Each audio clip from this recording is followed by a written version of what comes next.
बिस्मिल्लाहिर्रहमानिर्रहीम। अस्सलाम वालेकुम। प्रोग्राम इख्तिलाफ राय के साथ मैं हूं इफ्तिखार काज़मी। अपोजिशन अगर ज़िमनी इंतखाबात में हिस्सा न लेती तो ये कैसे पता चलता कि खान साहब को 2018 के इलेक्शन में जो सहूलत मुयस्सर थी वो सहूलत अब मुयस्सर नहीं रही।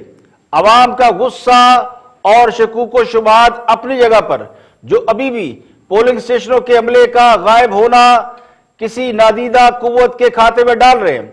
अगर ये इलेक्शन ताकतवर हल्कों ने मैनेज किया होता तो नतायज यकीनी तौर पर यह ना होते जो सामने आए हैं। और सबसे हैरान कुन और सरप्राइजिंग रवैया इलेक्शन कमीशन का है, जिसने उर्दू जबान में प्रेस रिलीज जारी करके दूध का दूध और पानी का पानी कर दिया है। तो बाई इलेक्शन में बहुत से फैक्टर ऐसे हैं जिससे हुकूमत और अपोजिशन दोनों को यह वाज़ेह पैगाम चला गया है कि अंपायर न्यूट्रल है, जिसमें जितना दम है वो अपना जोर लगा ले। अपोजिशन अगर ज़िमनी इंतखाबात का बाइकाट कर देती तो यह कैसे पता चलता कि अवाम तब्दीली सरकार से बेजार हो चुके हैं। तहरीक इंसाफ वाले अब पीपल पार्टी के चेयरमैन आसिफ अली जरदारी को दिल में जरूर बुरा भला कह रहे होंगे, जिन्होंने पीडीएम की जानिब से इस्तीफे दिए जाने और बाई इलेक्शन का बाइकाट करने का फैसला आखिरी लम्हों में तब्दील करा दिया। डस्का के इलेक्शन में हुकूमत ने इतना जोर लगाया कि इलेक्शन जीतने का ख्याली गुब्बारा धमाकेदार आवाज से फट गया। पूरे मुल्क में इसकी गूंज सुनाई दे रही है। पहली बार हुक्मरान जमात अपोजिशन पर धांधली के इल्जाम लगा रही है। और अगर अपोजिशन ज़िमनी इलेक्शन का बाइकाट कर देती तो यह कैसे पता चलता कि अवाम वोट की चोरी रोकने पर आ जाए और उनके हाथ पांव ना बांधे गए हों। तो फिर वोट चोरी हो ही नहीं सकता। वोट चोरी को लोग रंगे हाथों पकड़ लेते हैं तो वोटों के थैले चोरी करने वालों के चेहरे बेनकाब हो जाते हैं। धुंध की आड़ में नताइज बदलने की कोशिश भी इलेक्शन कमीशन पकड़ लेता है।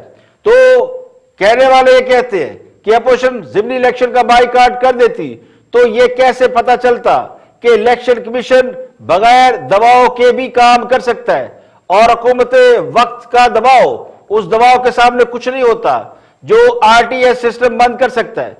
तो बज़ाहिर हुकूमत अवाम की अखलाकी हमायत से महरूम नजर आ रही है। 3 सूबों के ज़िमनी इंतखाबात में शिकस्त बहुत बड़ा सेटबैक है और अगर सेनेट में हुकूमत हफीज शेख की नशिस्त भी हार गई तो फिर बहुत से कानूनी माहिरीन और सियासी पंडित ये कहते हैं कि खान साहब के पास हुकूमत में रहने का अखलाकी जवाब खत्म हो जाएगा। तो कहने वाले ये कहते हैं कि ज़िमनी इलेक्शन में शिकस्त हुकूमत के लिए नविश्ता दीवार है और लगता यूं है कि खान साहब की मकबूलियत का वो सूरज जो 2018 में अपने बामे अरूज पर था, अब वो ढलते ढलते ढल रहा है।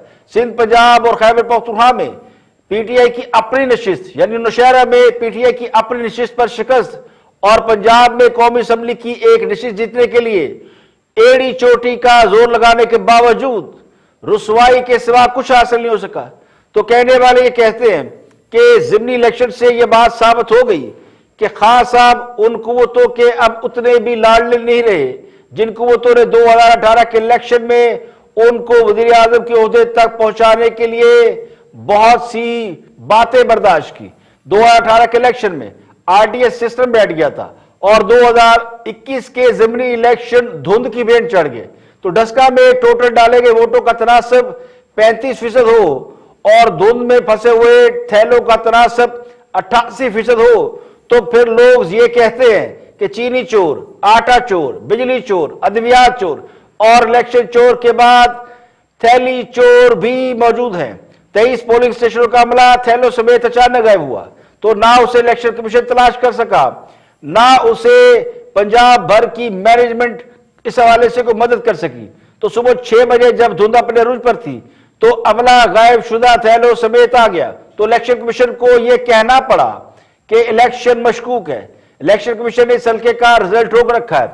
अब मंगल को इलेक्शन कमीशन इस बात का फैसला कर सकता है कि पूरे हल्के का इलेक्शन दोबारा होगा या फिर जिन इलाकों में अमला गायब हुआ उनमें दोबारा इलेक्शन होगा।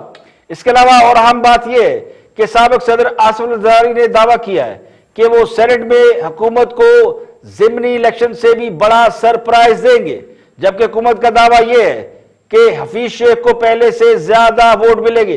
तो जवाब दावा हुकूमत की तरफ से है, जिसका मतलब ये है कि हुकूमत और अपोजिशन दोनों एक दूसरे के अरकान पर कमंद डाल चुके हैं। साबिक वज़ीर यूसुफ गिलानी ने भी हैरानकुन तौर पर आज ये कह दिया है कि एस्टेब्लिशमेंट मुकम्मल तौर पर न्यूट्रल नजर आ रही है। तो साबिक वज़ीर आज़म के इस बयान को नजरअंदाज नहीं किया जा सकता, इसे खासा अहमियत का हामिल करार दिया जा रहा है। बहुत से हल्के ये बात भी कर रहे हैं कि शायद पीपल पार्टी एस्टेब्लिशमेंट में कोई ना कोई डील या अंडरस्टैंडिंग हो चुकी है। तो एस्टेब्लिशमेंट के न्यूट्रल होने के हवाले से पीडीएम की जमातें यूसुफ गिलानी से मुत्तफिक है या नहीं, मगर पीडीएम मुकम्मल तौर पर यूसुफ गिलानी के पीछे खड़ी नजर आती है और आसिफ अली जरदारी की जादूगरी की मुंतजर है। जरदारी साहब के साथ पिछले सेनेट इलेक्शन में भी जबरदस्त हाथ हुआ था। अगर तारीख ने खुद को ना दोहराया तो यूसुफ गिलानी इलेक्शन आसानी से जीत जाएंगे। तो कहने वाले ये भी कहते हैं कि अंपायर के बगैर हुक्मरान जमात का वही हाल हुआ है जो बगैर गोली के बंदूक का होता है। तो मरियम नवाज ने डस्का में हुकूमत की डिस्कें हिलाकर रख दी हैं। हुक्मरान जमात के लोग आज जरूर ये भी सोच रहे होंगे कि काश मरियम नवाज को बाहर जाने दिया जाता तो आज वो लंदन बैठी होती और ज़िमनी इलेक्शन में हुकूमत अपनी साख जरूर बचा लेती। मरियम नवाज ने जिस मेहनत से ज़िमनी इलेक्शन को और जिस जी जान से इसको लड़ा है और 2 खवातीन को टिकट देकर यह साबित किया है कि इस वक्त नून लीग की खवातीन मर्दों पर भारी पड़ रही हैं। तो डस्का और वजीराबाद की नशिस्तें पहले भी मुस्लिम लीग नून जीती थी, लेकिन हुकूमत ने इस बार पूरी कोशिश की कि डस्का का इलेक्शन किस तरह जीत लिया जाए तो कौमी असम्बली में एक आध नशिस्त और बढ़ जाएगी। लेकिन मरियम नवाज इसमें बड़ी रुकावट के तौर पर हायल होगी। यही नहीं, मरियम नवाज ने डस्का में दोबारा इलेक्शन कराने का मुतालबा भी कर दिया है और यह मंजर एक बहुत अरसे बाद देखने को मिला है जब एक हल्के के अवाम इलेक्शन नताइज के खिलाफ जमा हुए, वरना इधर इलेक्शन हुए उधर पार्टी ओवर हो जाती है। तो मरियम नवाज ने डस्का में जाकर जो परखचे उड़ाए और अब वो सेनेट इलेक्शन की भी मॉनिटरिंग करने का ऐलान कर चुकी है। उससे लगता यूं है कि जिन्होंने भी सोच रखा था कि मरियम नवाज को बाहर ना जाने दिया जाए ताकि शहबाज शरीफ यहां पाकिस्तान में अकेले रहकर सियासत चमका ना सके, एस्टेब्लिशमेंट से अपने ताल्लुकात बहाल ना कर सके, तो उनके सारे इरादे भी और उनके सारे ख्वाब भी चिकनाचूर हुए। एस्टेब्लिशमेंट का रवैया भी पहले से बहुत बदला बदला नजर आता है और शहबाज शरीफ की सियासत भी उसी तरह कायम दायम है। तो कल डस्का में मरियम नवाज ने हल्के के अवाम से खिताब करते हुए कहा, आजकल बड़ा चल रहा है ना, ये हमारी कार है और ये हमें और ये हमारी पार्टी हो रही है। ये धुंध है, ये डस्का है और ये इमरान खान अवाम का वोट चोरी करते हुए रंगे हाथों पकड़ा गया है। हमारी पार्टी हो रही है। और यह भी पहली बार नजर आया कि अपोजिशन की बजाय हुकूमत ये इल्जाम लगा रही है कि इलेक्शन में धांधली हुई और धांधली करने वाले कोई और नहीं, उनके सियासी मुखालिफिन या अपोजिशन के लोग हैं। मुलाजमों ने जिस तरह इस इलेक्शन को खून आलूदा करने की साजिश की, कातल को स्टेज पे अपने साथ खड़ा करके जिस तरह से शाबाश दी, उसने पैगाम दिया कि बस्ता अल्फ और बस्ता बे के इश्तिहारी मनशियात फरोश कब्जा ग्रुप के सरगना जो है उनकी पुश्त पनाही नून लीग जिस तरह से करती रही है, आज भी उसने एक अक्कासी की, उस सोच की, उस अमल की।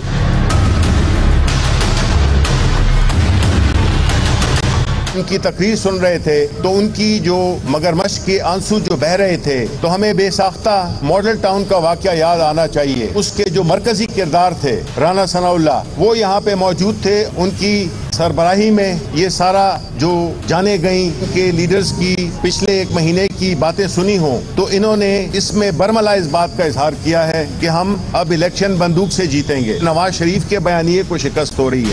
यहाँ पे लेंगे एक ब्रेक और ब्रेक के बाद जब वापस आएंगे और भी हम मौजूआत आपके साथ शेयर करेंगे। हमारे साथ रहिएगा।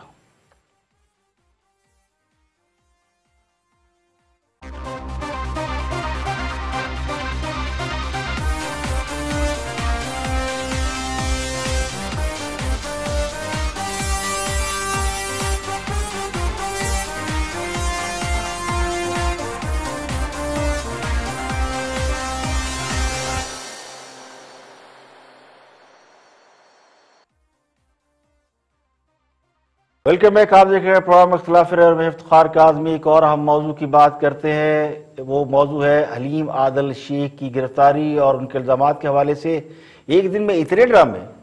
पहले उन्होंने कहा कि सांप छोड़ा, फिर कहा कि सांप को डंडे से उन्होंने खुद मारा, फिर कहा जेल में 50 अफराद ने उन पर हमला किया और वो जिंदा बच गए, और अब उन्हें दिल का आर्जा लाहक हो गया। तो हलीम आदल शेख पीटीआई के रहनुमा है और सिंध में अपोजिशन के लीडर हैं, यानी कायदे हिज़्ब इख्तिलाफ हैं। तो लगता यूं है कि वो 4 दिन की हवालात भी बर्दाश्त नहीं कर पाए। तो फिर सलाम करना पड़ता है उन लोगों को जिनको छोटी छोटी बैरकों में डालकर महीनों लोग फरामोश कर गए कि वो किस हाल में है। तो पीटीआई के रहनुमा हलीम आदल शेख की गिरफ्तारी पर इस वक्त जो सबसे ज्यादा तिलमिला रहा है वो फेडरल गवर्नमेंट है। और पीटीआई के रहनुमा हलीम आदल शेख की गिरफ्तारी पर आईजी सिंध को तब्दील करने की धमकियां दी जा रही है, जबकि गवर्नर सिंध तो बाकायदा मुतालबा कर रहे हैं और वज़ीर आज़म को शिकायतें लगा रहे हैं कि सिंध में पीटीआई के कारकुनों को निशाना बनाया जा रहा है, इसलिए आईजी सिंध को तब्दील कर दे। तो हलीम आदल शेख के मामले पर अब वफाक की तान आईजी सिंध पर टूट रही है। शेख साहब की साहबजादी ने भी ऐलान किया है, बल्कि इल्जाम आयद किया है कि पीपल पार्टी उनके वालिद को जेल में कत्ल करवाना चाहती है। तो हलीम आदल शेख सिंध असम्बली में कायदे हिज़्ब इख्तिलाफ है। कराची में बाई इलेक्शन के दौरान उन पर हल्के में जाकर फायरिंग करने और बदअमनी फैलाने के जुर्म में 2 मुकदमात उनकी गिरफ्तारी में लाई गई थी। अदालत ने एक मुकदमे में उन्हें जमानत दे रखी है, दूसरे में उन्हें जुडिशियल रिमांड पर जेल भेजा था, जहां जाकर उन्होंने ये इल्जाम लगाया, बल्कि रोज को इल्जाम लगाते हैं। तो जैसा मैंने कहा, पहले सांप का इल्जाम लगाया और फिर ये कहा कि सांप को उन्होंने डंडे से मारा। तो जेल में उनके पास डंडा भी था और सांप भी पता नहीं प्लास्टिक का था जो उनके हाथों मारा गया। अब उन्होंने ताजा इल्जाम लगाया कि उन पर 50 गुंडों ने हमला किया है, उन्हें चोटें आई हैं, जिस पर उन्हें हॉस्पिटल मुंतकिल किया गया है, लेकिन चोटों की बजाय वहां पर दिल का अर्जा लाक हो गया। जेल सुप्रीटेंडेंट ये कहते हैं कि हलीम आदल पर तशद्दुद का कोई वाकया जेल में नहीं हुआ, जबकि हकायक क्या है ये तो मुझे नहीं पता। ये तो पीटीआई जाने या फिर सिंध गवर्नमेंट जाने, या अगर कोई इन्वेस्टिगेशन की या कोई तहकीकाती कमेटी बने तो वो बता सकती है कि क्या सिंध हुकूमत वाकई हलीम आदल शेख को मारना चाहती है, या जो हलीम आदल शेख इल्जामात लगा रहे हैं वो बड़े संगीन है, वो इल्जामात कितने किस हद तक दुरुस्त है। लेकिन जहां तक बैकग्राउंड है हलीम आदल शेख का, जिन्हें मैं पर्सनली भी जानता हूं, वो हमेशा खुद को ताकतवर हल्कों के बहुत करीब बताते रहे हैं। कराची में उनकी सियासत इसी तासुर के साथ कायम दायम है कि वो बड़े ताकतवर लोगों के करीब है। तो मुझे यूं लगता है कि हलीम आदल शेख को पहली बार इस किस्म के हालात से गुजरना पड़ा है और उनके लिए गिरफ्तारी यकीनी तौर पर खुशगवार बात नहीं है। तो हुकूमत उनकी मदद के लिए मैदान में उतरी है और पुलिस पर यह दबाव डाला जा रहा है कि, यानी पिछले दिनों हलीम आदल शेख की नाजायज तजावुज़ात भी सामने आई थी, उन्हें सिंध गवर्नमेंट ने गिरा दिया था, इसके बाद वो गिरफ्तार हुए। तो वाकफान हाल ये कहते हैं कि गिरफ्तारी ने उन्हें परेशान कर दिया और वो जेल से बाहर आने के लिए रोज कोई ऐसी दास्तान सुना रहे हैं जिनका हकीकत से कोई ताल्लुक नहीं। अब ये वो बातें हैं जो कि जेर गर्दिश है। और अब सिंध में गवर्नर सिंध जो है उन समेत और वफाकी वजीर दाखिला शिबली फराज समेत फेडरल गवर्नमेंट के बहुत से लोग अब हलीम आदल शेख के हक में आवाज उठा रहे हैं और उनका ख्याल ये कि हलीम आदल शेख के साथ बड़ा जुल्म हो रहा है।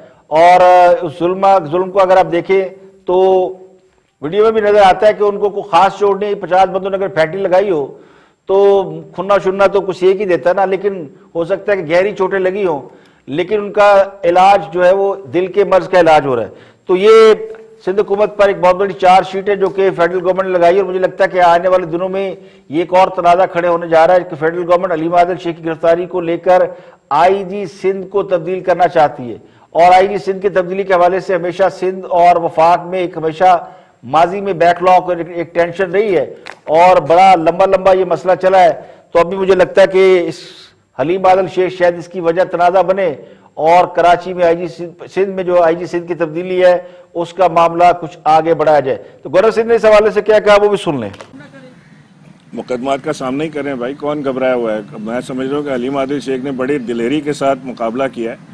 ये आसाब शिकन चीज़ें होती हैं, किसी को आप जेल में डाल के जब आप कूटते हैं ना तो ये आसाब टूट जाते हैं बड़े बड़े लोगों के। उसने आसाब भी संभाले रखे और वो एक दिलेर और लड़ने वाला आदमी है। जी कर रहा है। आज शेख रशीद साहब ने जो इंटीरियर मिनिस्टर हैं वफाकी, उन्होंने चीफ सेक्रेटरी को और आईजी को, दोनों से रिपोर्ट तलब की है। वो रिपोर्ट भी उनके पास आ जाएगी और इंशाल्लाह अगर ज़रूरत पड़ी तो इसके ऊपर एक जुडिशल कमीशन का भी क़याम करेंगे। नहीं, मैंने आपसे कहा कि मैं उसमें मुहरक़ात आपसे शेयर नहीं कर सकता, लेकिन आईजी सिंध के बारे में जो मैंने आपसे बात की है, ये सारी बात मैंने ख़त में लिख के वज़ीर आज़म को भी बावर कराई है और मैंने उन्हें यह भी बताया है कि यहाँ पर आईजी सिंध जो है वो अपनी फ़राइज़ की अंजामदही में नाकाम है।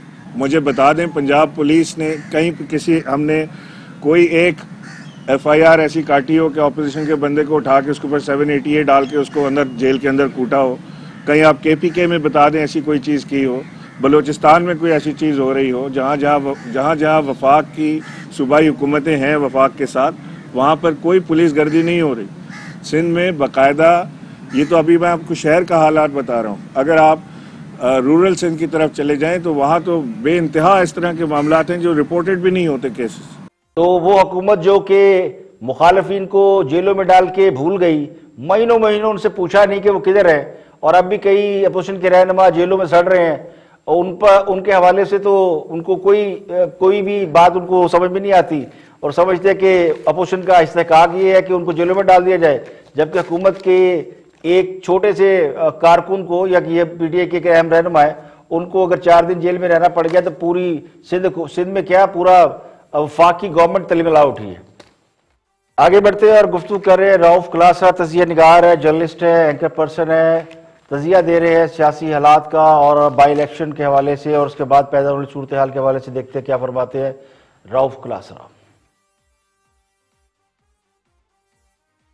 उनको 2.5 सालों में मेरा ख्याल है पहली दफा एक सिग्नल या मैसेज गया इमरान खान साहब को कि भाई साहब, आप इस मुल्क के वजीर आजम हैं, आपकी अपनी एक पार्टी है, आपके अपने कैंडिडेट हैं, आपकी वजह से हमने काफी बदनामी ले ली है, हमारे लिए काफी हो गया है। अच्छा, वो चला गया मैसेज आपको? मेरा ख्याल है वो चला गया है, लग रहा है ऐसा देख के, क्योंकि अब हमने ये हाल जल्द से जुलूस में पहला नाम हमारा लिया जाता है, सबसे पहले हमें टारगेट किया जाता है। सो ये PDM की जो पॉलिसी थी, स्ट्रेटेजी थी, उसने काम दिखाया है कि उन्होंने जब एक एक करके बड़े लोगों का नाम लेने शुरू किया ना जल्द से जुलूसों में कि भाई साहब आप ही अपने लाडले को संभाले हुए हैं, लाडला साहब आराम से बैठे हुए हैं, ना वो किसी MNA से मिलते हैं, ना किसी पार्टी से बात करने को तैयार है। गिलगित का मसला हो तो भी जाएं जना एस्टेब्लिशमेंट के वो जर्नल्स हमारे जो हैं वो जाकर मिलें, कोई खुफिया मुलाकातें करनी है वही करें, इश्यूज हैं सारे वो हैंडल करें। इमरान खान साहब ने कहा जी मैं तो आराम से बैठा हूं, मैं आप लोग आप ही हुकूमत संभालें, अपोजिशन से आप ही बात करें। वो तो खुद आपको याद ओपनली कहते थे जब उनका इशू आया था वोट लेने का, जहाँ पे एक्सटेंशन होनी थी आर्मी चीफ साहब की, उन्होंने का बिल भी था, सारे काम आप खुद करें। उन्होंने सबलेट की हुई थी, ठेके पे दी हुई थी हुकूमत कि मैं आराम से बैठूं, मैं और मेरे यार दोस्त हम बड़े मजे से हैं,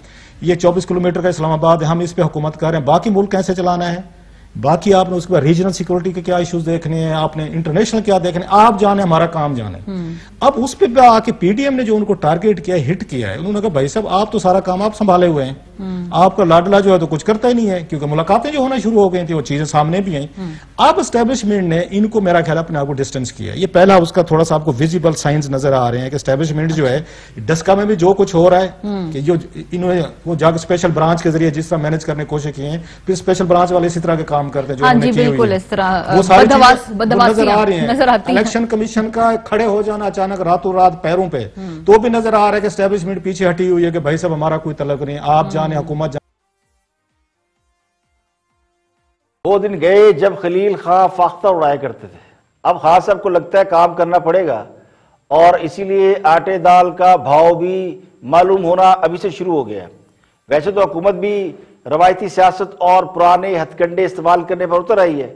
अब जिन बेचारों ने कभी जिंदगी में आजादाना कौंसलर का इलेक्शन ना जीता हो, उन्होंने एक बड़ा इलेक्शन जिस तरह जीतने की कोशिश की, उसमें अनाड़ीपन वैसा ही नजर आया जैसा हुकूमत चलाते हुए नजर आ रहा है। जिनको हुकूमत मिल गई वो हुकूमत चला नहीं पा रहे, तो वजह काबिलियत का फुकदान है। तो अगर हुकूमत चलाने में काबिलियत का फुकदान है तो फिर आजादाना इलेक्शन जीतने की काबिलियत कहां से नजर आएगी। तो हंडिया को बीच चौराहे फूटना था, सो फूट गई। वो कहते हैं ना करके खाना बड़ा मुश्किल होता है। तो खान साहब को लगता यूं है कि अब प्रैक्टिकल तौर पर खुद हुकूमत चलाना पड़ेगी।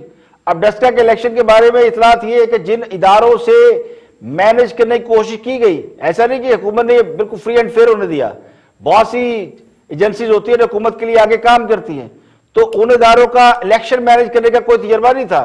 बल्कि जहां तक मुझे याद है पिछले दौर हुकूमत में तो शहबाज शरीफ ने बहुत से लोगों की ड्यूटी डेंगी पर लगाई हुई थी, मंडियों में और खुले मुकामात पर उनसे रिपोर्टें ली जा रही थी, तो उनसे डस्का का इलेक्शन जीतने की कोशिश करना, वो उसका फिर यही नतीजा निकल रहा था। आप जो मंडियों में ड्यूटी करके वहां से फल और सब्जियां कंधे पे डालकर और थैलों में डालकर ले जाते थे, उन्होंने वोटों को थैलों में डालकर ले जाने की कोशिश की तो पकड़े तो जाना था। यहां पे लेंगे एक ब्रेक और ब्रेक के बाद वापस आएंगे और भी हम मौजूद आपके साथ शेयर करेंगे, हमारे साथ रहिएगा।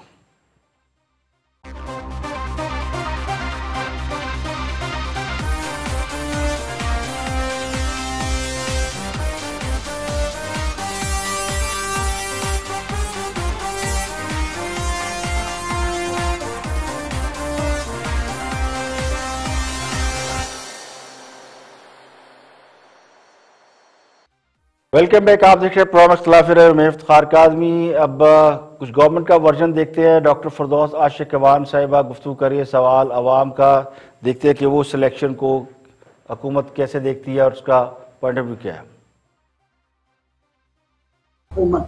अब जहाँ तक पंजाब की बात है तो पंजाब के अंदर जो ज़िमनी इलेक्शन हुआ, यहाँ पे हमेशा इसकी पंजाब में हुकूमत थी, वो गर्दन पर हाथ रख के इन्हीं रिटर्निंग ऑफिसर से रिजल्ट लिया करते थे।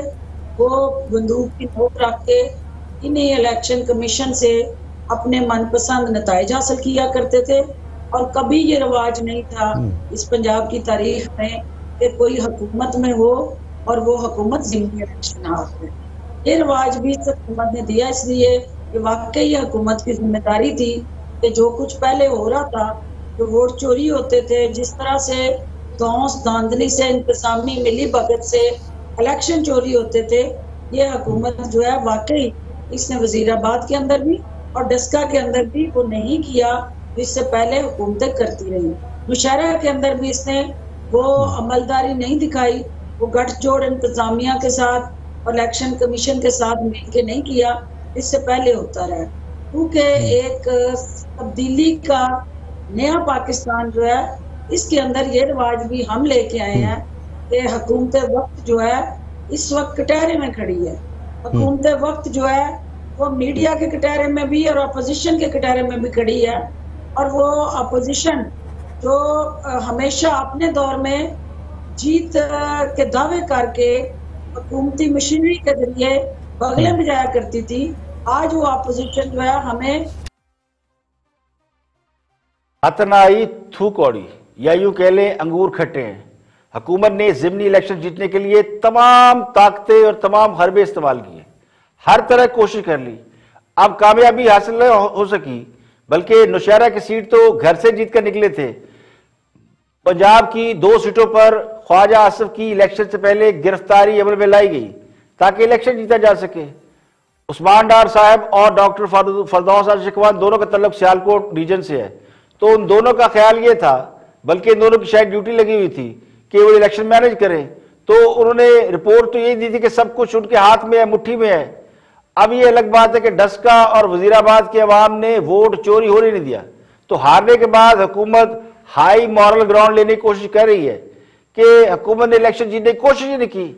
हालांकि हल्के खुदा वो धुंध शायद पूरी जिंदगी ना भूल सके जो 22-23 पोलिंग स्टेशनों का रिकॉर्ड खा गई और कई मुकामात पर घंटों पोलिंग बंद रखी गई।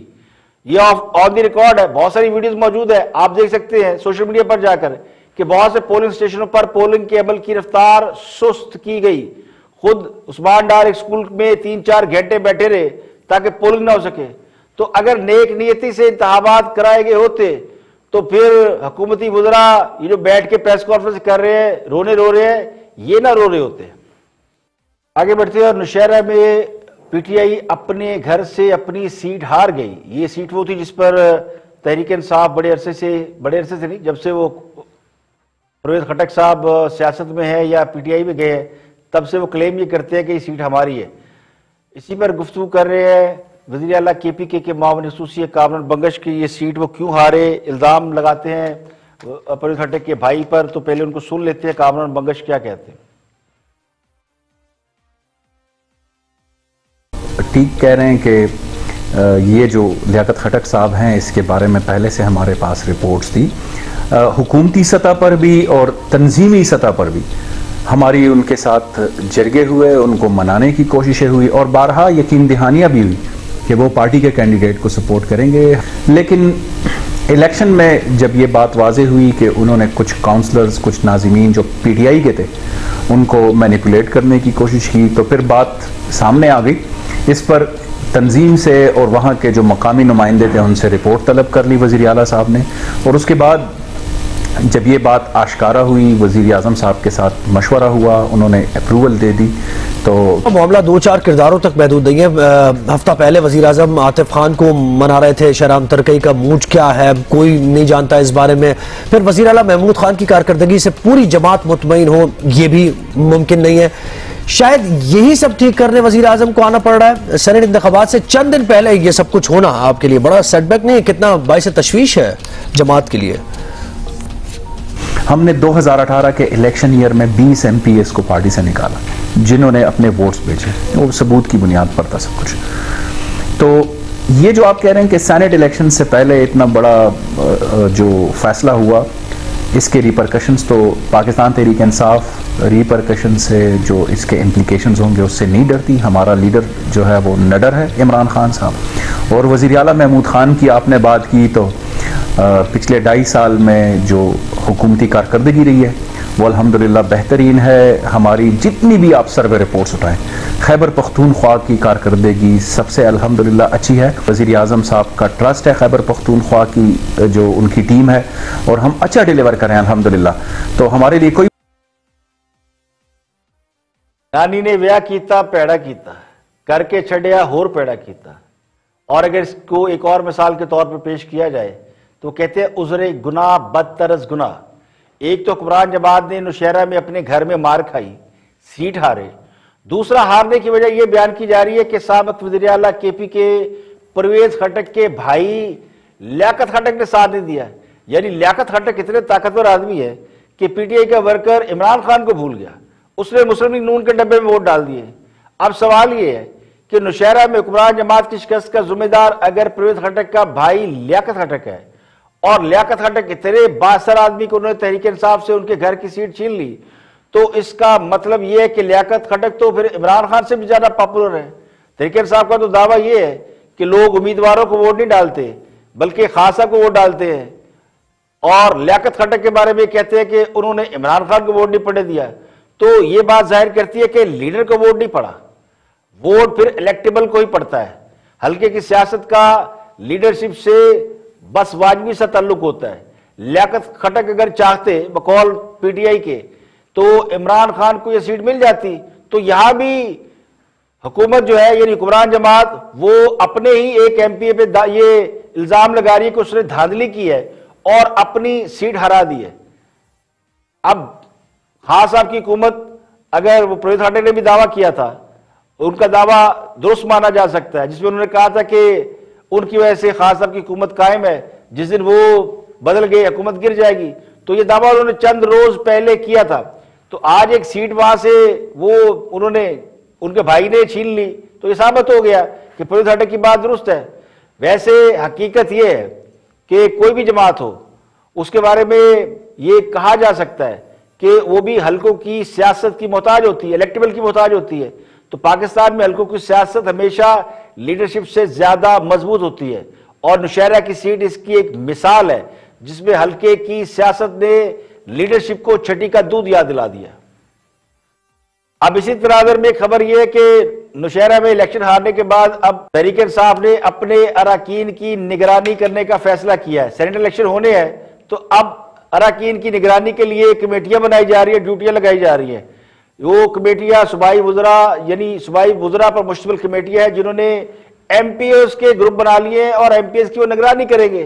ज़राए के हवाले से खबर यह कि वज़ीर आला महमूद खान खुद तमाम तर सूरत हाल की निगरानी कर रहे हैं, जबकि पार्टी कायदीन भी मावरत का फरीज़ा अंजाम दे रहे हैं। वज़ीर आला जल्द PTI की पार्लिमानी पार्टी का इजलास बुलाने के अलावा अरकान असम्बली से मुलाकात भी करेंगे। आज खान साहब ने भी PTI के लोगों से मुलाकात की और उन्हें बहुत सी बातें बताई। अब जरा ये कहते हैं कि हुक्मरान जमात का सेनेट इलेक्शन के लिए हदफ 10 नशिस्तों पर कामयाबी को यकीनी बनाना KPK से, और इसके लिए अब वो डर गए हैं कि लियाकत खटक ने अगर तहरीक इंसाफ को नौशहरा की नशिस्त छीन ली है तो कहीं सेनेट की नशिस्त भी जो है वो उससे भी हाथ में धोना पड़े। सुप्रीम कोर्ट के फाजिल जज जस्टिस उमर अता बंदयाल ने रिमार्क्स दिए कि अच्छी जमहूरियत के लिए सियासी जमातों का मजबूत होना जरूरी है। सुप्रीम कोर्ट के बेंच ने सेनेट इंतखाबात ओपन बैलेट से कराने से मुतल्लिक सदारती रेफरेंस पर समाअत की तो सेनेटर रजा रब्बानी ने दलाइल दिए। रजा रब्बानी ने अपने दलाइल में कहा, आर्टिकल 226 में तरमीम का बिल सेनेट में जेर इल्तवा है। आर्टिकल 226 के सेनेट पर इतलाक न होने का ऑर्डिनेंस भी आ चुका है। 1973 के आइन में वज़ीर आज़म और वज़ीर आला के अलावा हर इलेक्शन खुफिया नहीं था। 18वीं तरमीम में वज़ीर आज़म और वज़ीर आला के इलेक्शन दोबारा ओपन बैलेट से लिए गए। 1985 में वज़ीर आज़म और वज़ीर आला के इलेक्शन भी खुफिया वोटिंग से करने की तरमीम हुई। वज़ीर आज़म का इलेक्शन ओपन बैलेट से कराने का मकसद पार्टी डिसिप्लिन था। स्पीकर और चेयरमैन सेनेट के इलेक्शन खुफिया वोटिंग से होते हैं क्योंकि ये ओहदे सियासी वाबस्तगी से बालातर होते हैं। सियासी वाबस्तगी से बालातर होने के लिए वोटिंग का अमल खुफिया रखा गया। सेनेटर रजा रब्बानी ने कहा कि सेनेट इंतखाबात ओपन बैलेट से कराने की आइन में कोई गुंजाइश नहीं है। सूबों और सियासी जमातों के हकूक दो मुख्तलिफ चीजें हैं। सेनेट वफाकी इकाइयों के तहफ़्फ़ुज़ के लिए, सियासी जमातों के लिए नहीं है। ऊंच नीच के बाद अदलिया में इस्तेहकाम आ गया लेकिन सियासत में नहीं आ सका। मैंने सारी जिंदगी स्टेटस को की मुखालफत की है। खुफिया राय शुमारी का हक भी छीना गया तो अरकान असम्बली डीप स्टेट के हाथों मुश्किल में होंगे। चीफ जस्टिस ने रिमार्क दिया कि वज़ीर आज़म और वज़ीर आला का इतलाक ए सेक्शन पर आर्टिकल 63 पर भी होता है। पाकिस्तान का आइन आयरलैंड के दस्तूर से मुमासलत रखता है। आयरिश अदालत के मुताबिक रियासत कास्ट शुदा वोट की मालिक होती है। जस्टिस उमर अता बंदयाल ने कहा कि सियासी जमातों का मजबूत होना जमहूरियत के लिए बहुत जरूरी है। जमहूरियत में इनफरादी पसंद नापसंद अक्सरियती राय पर हावी नहीं होती। तो आप कैसे कह सकते हैं कि इनफरादियत को मजबूत करने वाला निजाम चलना चाहिए? क्या डिसिप्लिन की खिलाफ वर्जी करने वाले निजाम को चलने दिया जाएगा? आज के लिए इतने, कल फिर हाजिर होंगे मजीद खबरों तबसरों तजज़ियों के साथ। प्रोग्राम इख्तिलाफ राय से इफ्तिखार काज़मी को इजाजत दें। अपना बहुत बहुत ख्याल रखिएगा।